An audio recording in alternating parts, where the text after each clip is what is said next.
तो चलिए स्टूडेंट्स, आज हम लोग देखते हैं पॉलिटी का एक और नया टॉपिक। अब हम लोग देखेंगे, डायरेक्ट क्या करेंगे, स्टार्ट कर देंगे जो मेंस का सिलेबस है उसका जो पॉलिटी वाला पोर्शन है, यानी कि एमपीपीएससी के मेंस का GS2 का जो पेपर है ना, GS2 ये पूरा कंप्लीट करते चलेंगे। आज हमने उठाया है GS2 के पार्ट ए की पहले यूनिट। तो पहले यूनिट का जब सिलेबस देखेंगे हम लोग तो पहली चीज दिखाई देगी उसमें संविधान निर्माण, है ना, संविधान डैश निर्माण, विशेषताएं, मूल ढांचा एटसेट्रा। तो आज हम लोग डिस्कस करने वाले हैं संविधान निर्माण। देखिए, संविधान निर्माण समझने से पहले थोड़ा सा हम लोग देखेंगे कि संविधान क्या होता है एक्चुअल में। ठीक, तो देखिए, संविधान को अगर हम लोग परिभाषित करें, या मान लीजिए 3 नंबर में आ जाता है इसका कि संविधान को परिभाषित करें या केवल संविधान, तो संविधान को कैसे करेंगे? संविधान क्या होगा? संविधान जो है ऐसा लिखित या अलिखित, ठीक है, लिखित या अलिखित सर्वोच्च दस्तावेज, सर्वोच्च दस्तावेज जिससे किसी देश का शासन, शॉर्ट में लिख रहा हूं मैं, शासन संचालित होता है। समझ पा रहे हैं? तो ये होगी परिभाषा संविधान की। क्या? संविधान एक ऐसा लिखित या अलिखित सर्वोच्च दस्तावेज है जिससे उस देश का शासन संचालित होता है। अब यहाँ पे कुछ खास पॉइंट है, जैसे लिखित और अलिखित। तो जब हम लोग लिखित की बात करते हैं, लिखित, है ना, तो लिखित संविधान का जो उदाहरण है वो है यूएस का संविधान, यूएसए का, अमेरिका का संविधान जो है वो लिखित है। और जब अलिखित की बात करेंगे तो ये आएगा यूके, यानी ब्रिटेन का जो संविधान है वो अलिखित है। अब यहाँ पे एक चीज और समझिएगा कि अलिखित का मतलब ये नहीं है कि उस संविधान में कुछ भी लिखा ही नहीं है। इसी प्रकार लिखित का मतलब ये नहीं है कि उस संविधान में संविधान की हर बातें लिख दी गई हैं। मतलब जो अलिखित संविधान है इसमें भी कुछ चीजें जो है वो लिखित रूप में है, लेकिन संविधान का अधिकांश भाग जो है वो अलिखित रूप में है। इसी प्रकार लिखित संविधान में संविधान का अधिकांश भाग लिखित रूप में है, लेकिन कुछ भाग ऐसा भी है जो कि संविधान में लिखा नहीं गया है। ठीक है, एक बात शॉर्ट में और समझ लीजिए, आगे भी आएगा कि जब अलिखित संविधान है, यानी कि संविधान में कुछ लिखा ही नहीं गया है, तो फिर संविधान चल कैसे रहा है? हमको पता कैसे लगेगा कि क्या सही है, यानी कि क्या संवैधानिक है और क्या असंवैधानिक? तो ऐसे देश जहां पे अलिखित संविधान होता है, ये परंपराओं के आधार पर चलते हैं। समझ रहे हैं? यानी जो प्राचीन परंपराएं आ रही हैं उसी समझ जाएंगे हम लोग कि परंपरा ऐसी है इसलिए ये संवैधानिक है। अगर ये परंपरा नहीं होती तो वो असंवैधानिक है। फिर भी अगर किसी मामले में कोई विवाद उत्पन्न होता है ना, कुछ नहीं समझ में आता, कुछ लोग कह रहे हैं कि नहीं ये तो संवैधानिक लग रहा है, कुछ कह रहे हैं कि असंवैधानिक लग रहा है, तो फिर फेडरल कोर्ट है या फिर कोर्ट है, सर्वोच्च न्यायालय है, वो निर्धारित कर देगा कि फला फला चीज संवैधानिक है या असंवैधानिक। दूसरी चीज इसमें आती है परिभाषा में सर्वोच्च दस्तावेज। तो इसको सर्वोच्च क्यों बोल रहे हैं? सर्वोच्च इसलिए बोल रहे हैं कि जब भी किसी देश का संविधान बना दिया जाएगा तो उस देश का कोई भी कानून संविधान से बढ़ के नहीं होगा। यानी देश के प्रत्येक कानून जो है वो संविधान से ही अपना मार्गदर्शन प्राप्त करेंगे। ठीक है, ये तो हो गई संविधान की परिभाषा। अब एक चीज कोई बोलता है कि चलिए संविधान हो गया ये, और संविधान की भूमिका क्या है? ठीक, 3 नंबर में यह भी आ सकता है, संविधान की भूमिका। तो संविधान क्या करेगा? इसका मूल उद्देश्य क्या है? शासन को संचालित करना। और कैसे? सुव्यवस्थित रूप से। तो जब सुव्यवस्थित रूप से शासन के संचालन के लिए क्या होगा? कार्यपालिका, विधायिका और न्यायपालिका एवं इसी प्रकार की अन्य प्रमुख संस्थाएं, इनका निर्माण करेगा संविधान। संविधान की भूमिका समझ रहे हैं? तो किसी देश के लिए शासन संचालित करने के लिए कार्यपालिका, विधायिका, न्यायपालिका एवं अन्य महत्वपूर्ण संस्थाओं का निर्माण संविधान द्वारा किया जाएगा। इसके बाद इन तीनों के कार्य व शक्तियां या शक्तियों का निर्धारण, व्याख्या और सीमांकन यानी इनकी सीमा भी निर्धारित की जाएगी कि ये जो संस्थाएं हैं इनके कार्य क्या हैं, इनके कर्तव्य क्या है, जनता के प्रति इनके दायित्व क्या है और इनकी सीमाएं क्या हैं। अपनी सीमाओं को इनको अतिक्रमण नहीं करना है। ठीक है। इसी प्रकार इन तीनों संस्थाओं के या इन तीनों संस्थाओं में पारस्परिक संबंध किस प्रकार का होगा, इसकी व्याख्या संविधान करेगा। इसके अलावा इन तीनों संस्थाओं और जनता के बीच संबंधों की व्याख्या संविधान द्वारा की जाती है। तो ये हो गई किसी देश में संविधान की भूमिका। ठीक है। अब सीधे चलते हैं अपने टॉपिक पर, संविधान निर्माण। तो अब देखिए, जब भी किसी देश में, ऐसा समझिए कि कोई भी देश जब लोकतांत्रिक देश होगा या अलोकतांत्रिक देश भी है, अगर है तानाशाही देश भी है, तो उसमें कोई ना कोई नियम तो होंगे ही जिसके आधार पर वो संचालित हो रहा है। ठीक है। अब यहाँ पे चूंकि हम लोग संविधान निर्माण बात कर रहे हैं किसके, केवल भारत के संदर्भ में, तो हम लोग देखेंगे कि भारत यानी कि स्वतंत्रता प्राप्ति से पूर्व ही ये तो तय था कि भारत जब स्वतंत्र हो जाएगा तो एक लोकतांत्रिक देश होगा। इस लोकतांत्रिक देश को चलाने के लिए बहुत सारी विधियों को, नियमों का होना आवश्यक है। ये सारे विधि नियम कहाँ से आएंगे? एक संविधान द्वारा आएंगे। अब ये विधि नियम आएगा कौन, लाएगा कौन, कैसे चुने जाएंगे कि कौन से विधि नियम भारत के लिए सही है और कौन से नियम भारत के लिए सही नहीं है? तो भारत के लिए संविधान निर्माण का जो कार्य है ये किया जाना था एक संविधान सभा के द्वारा, कॉन्स्टिट्यूशनल असेंबली द्वारा। अब ये संविधान सभा कैसे आएगी, इसका विचार सर्वप्रथम, तो देखिए इसके विचार सर्वप्रथम जो माना जाता है ये 1924 में स्वराज दल, ठीक है, सर्वप्रथम संविधान सभा की मांग किसके द्वारा की गई? 1924 में स्वराज दल के द्वारा। उसके बाद अगर बोलें आगे तो 1934 में मिस्टर M.N. रॉय द्वारा व्यवस्थित रूप से संविधान सभा की मांग की गई। फिर अगले ही साल यानी 1935 में कांग्रेस द्वारा आधिकारिक रूप से संविधान सभा की मांग की गई। और अंत में देखते हैं हम लोग कि 1938 इसमें नेहरू ने एक बात कही कि ठीक है संविधान सभा की मांग तो कर रहे हैं, लेकिन ये जो संविधान सभा होगी ये कैसी होगी? ये वयस्क मताधिकार, ठीक है, वयस्क मताधिकार द्वारा चुनी गई एक संप्रभु संविधान सभा होगी।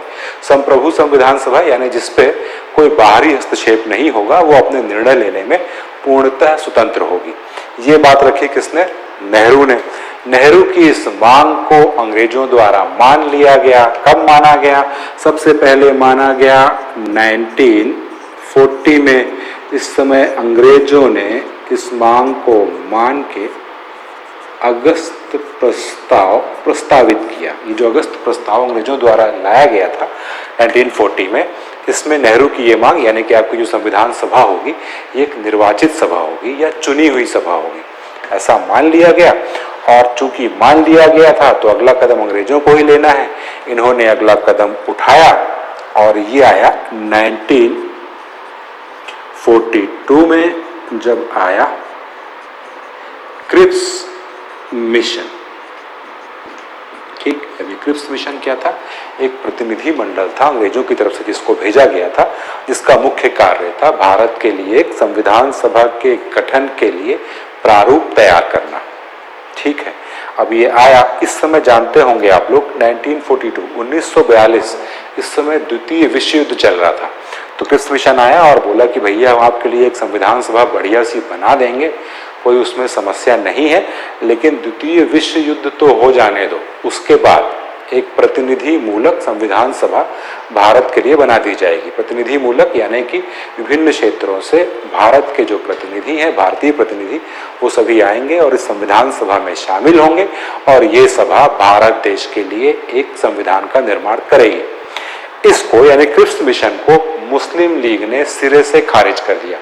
मुस्लिम लीग ये बोल रही थी, मुस्लिम लीग पहले से ही मांग कर रही है बेचारी 1939 से कि पृथक पाकिस्तान की मांग।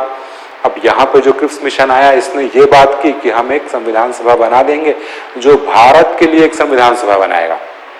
मुस्लिम लीग बोल रही भारत के लिए क्यों बनाएगा, पाकिस्तान के लिए फिर कौन बनाएगा। तो करो क्या आप कि दो संविधान सभा भेजो, एक भारत के लिए भारत जाने, हमारे लिए एक बढ़िया वाली अच्छी वाली संविधान सभा ये। तो मुस्लिम लीग ने इसको खारिज कर दिया। अब जब मुस्लिम लीग ने इसको खारिज कर दिया तो ये हो गया समाप्त, यानी इसमें सहमति नहीं बन पाई, इसलिए इस पर कोई कार्यवाही नहीं हुई। फिर 4 साल बाद 1946 में अंग्रेजों द्वारा अगला प्रयास किया गया। ये प्रयास दिखाई दिया हमको कैबिनेट मिशन के रूप में, यानी फिर से एक प्रतिनिधि मंडल भेजा गया। ठीक इसमें अब क्या किया इन्होंने अभी भी दो संविधान सभाओं की बात तो नहीं की, यानी इस समय तक भारत के विभाजन की किसी बात को अंग्रेजों ने स्वीकार नहीं किया था। इन्होंने बोला संविधान सभा तो बाबू एक ही होगी, लेकिन उस संविधान सभा के जो सदस्य होंगे उनमें से कुछ सदस्यों का जो निर्वाचन होगा वो सांप्रदायिक आधार पर होगा, यानी इस संविधान सभा के कुछ सदस्य केवल मुस्लिम ही होंगे और उनका निर्वाचन यानी उन सदस्यों के निर्वाचन में केवल मुस्लिम जनता ही भाग लेगी। ठीक है, हालांकि जनता भाग लेने वाली नहीं थी, इसको अपन आगे अभी समझेंगे अपन। ठीक है, तो कुछ सदस्य यानी कि कैबिनेट मिशन के अनुसार संविधान सभा में कुछ सदस्यों का निर्वाचन जो है वो सांप्रदायिक आधार पर किया जाएगा। ठीक है, तो ये हो गई कैबिनेट मिशन। अब कैबिनेट मिशन के लिए इस योजना में ये आया कि भाई इसके लिए अब 1946 में ही चुनाव करवाए जाएंगे। जुलाई अगस्त 1946 में चुनाव हो भी गए और इसके बाद अक्टूबर नवंबर में रिजल्ट आ गया, संविधान सभा का गठन होने लगा। ठीक, संविधान सभा, अब एक चीज और समझेंगे कि ये जो संविधान सभा बन के तैयार हो गई 1946 में, नवंबर 1946 में संविधान सभा पूरी तरह से निर्वाचित हो गई। तो ये संविधान सभा थी, इसमें सारे सदस्य निर्वाचित नहीं थे, कुछ सदस्य निर्वाचित थे, यानी कि जो ब्रिटिश भारत के क्षेत्र थे जहां पे अंग्रेजों का शासन था वहां से तो निर्वाचित सदस्य, वहां से तो निर्वाचन हो गया। और जो देसी रियासतें थी तो देसी रियासतों से मनोनीत या इसी को नामांकित सदस्य बोलते हैं, यानी कि देसी रियासतों का जो राजा होगा वो अपने राज्य से किसी सदस्य को नामांकित कर देगा कि हाँ भाई ये सदस्य जा रहा है हमारी तरफ से, इसका कोई निर्वाचन नहीं होना है। और निर्वाचित ये जो है ये कहाँ से, ये ब्रिटिश भारत से। तो ब्रिटिश भारत के जो निर्वाचित सदस्य थे ये भी डायरेक्ट जनता द्वारा निर्वाचित नहीं थे, बल्कि जो प्रांतीय विधान सभाएं थी, ठीक है, प्रांतीय विधान सभा, इनके जो सदस्य थे इन लोगों द्वारा चुने गए ये सदस्य।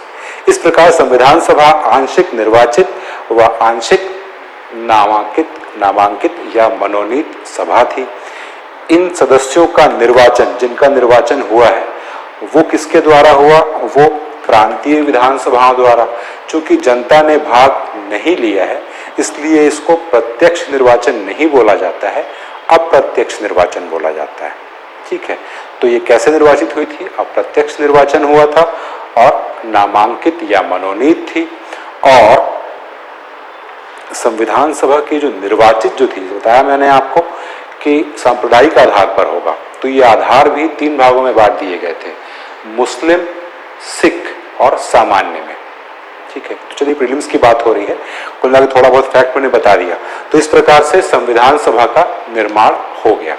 अब संविधान सभा का अगला कार्य ये था कि वो कैसे स्टेप बाय स्टेप वो संविधान का निर्माण करें। चलिए तो इसको आगे समझते हैं। तो चलिए अब देखते हैं हम लोग कि जब संविधान सभा का गठन हो गया उसके बाद संविधान सभा ने कैसे कैसे कार्य करना प्रारंभ किया, मतलब संविधान के निर्माण में कौन कौन से चरण हुए और किस प्रकार से संविधान का निर्माण प्रारंभ हुआ। तो संविधान सभा के निर्माण के बाद संविधान सभा की प्रथम बैठक जो हुई है ये हुई है 9 दिसंबर 1946 को, और इसमें इस बैठक में संविधान सभा के सबसे वरिष्ठ सदस्य को संविधान सभा का अस्थायी अध्यक्ष बनाया गया और उन सदस्य का नाम था सच्चिदानंद सिन्हा। मतलब संविधान सभा का प्रथम अध्यक्ष कोई पूछता है आपसे तो आप बताएंगे सच्चिदानंद सिन्हा, या फिर संविधान सभा का अस्थायी अध्यक्ष कोई पूछता है तो आप बताएंगे सच्चिदानंद सिन्हा।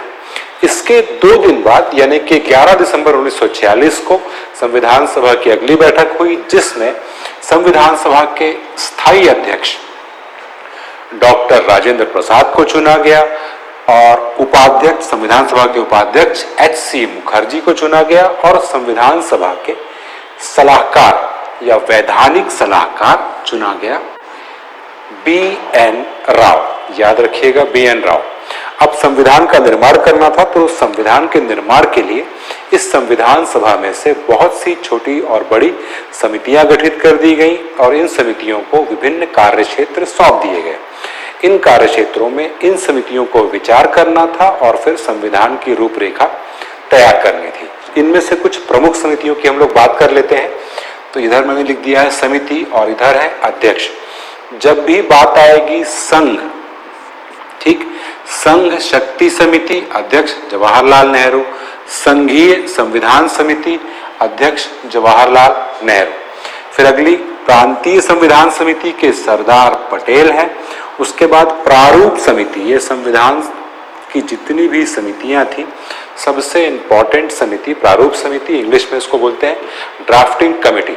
इसके अध्यक्ष थे डॉक्टर भीमराव अंबेडकर। इस समिति में टोटल 7 सदस्य थे, उनकी भी चर्चा करेंगे अभी अपन। फिर अगली समिति है मूल अधिकार एवं अल्पसंख्यक समिति जिसके अध्यक्ष हैं सरदार पटेल, और अंतिम समिति झंडा समिति जिसके अध्यक्ष डॉक्टर राजेंद्र प्रसाद। ठीक, अब बात करेंगे अपन ड्राफ्टिंग कमेटी प्रारूप समिति। इसके अध्यक्ष हैं डॉक्टर भीमराव अंबेडकर। अगले सदस्य हैं मोहम्मद सादुल्ला, अल्लादी कृष्ण स्वामी Iyer, KM. Munshi, N. Gopal Swami Iyengar, N. Madhav Rao और टी.टी. कृष्णमाचारी। तो ये तो हो गई प्रमुख समितियां और इनके अपन ने देख लिया। प्रारूप समिति का तो मुख्य कार्य यही था संविधान का ड्राफ्ट यानी संविधान का प्रारूप तैयार करना। बाकी जो अन्य मुद्दे हैं जैसे कि संघीय शक्ति से संबंधित, इनसे तो जवाहरलाल नेहरू, प्रांतीय संविधान समिति, इस प्रकार सभी के ये लोग अध्यक्ष थे और इसमें कुछ अन्य सदस्य थे किसी किसी में, और किसी किसी में केवल एकल सदस्यीय समिति भी थी। ठीक है, तो ये तो हो गई समितियां। अब आगे हम लोग देखने वाले हैं कि ये संविधान का निर्माण कैसे किया गया। तो संविधान सभा के जो सदस्य थे इन्होंने विभिन्न देशों के संविधानों का अध्ययन किया और उनसे भारतीय संविधान का निर्माण किया।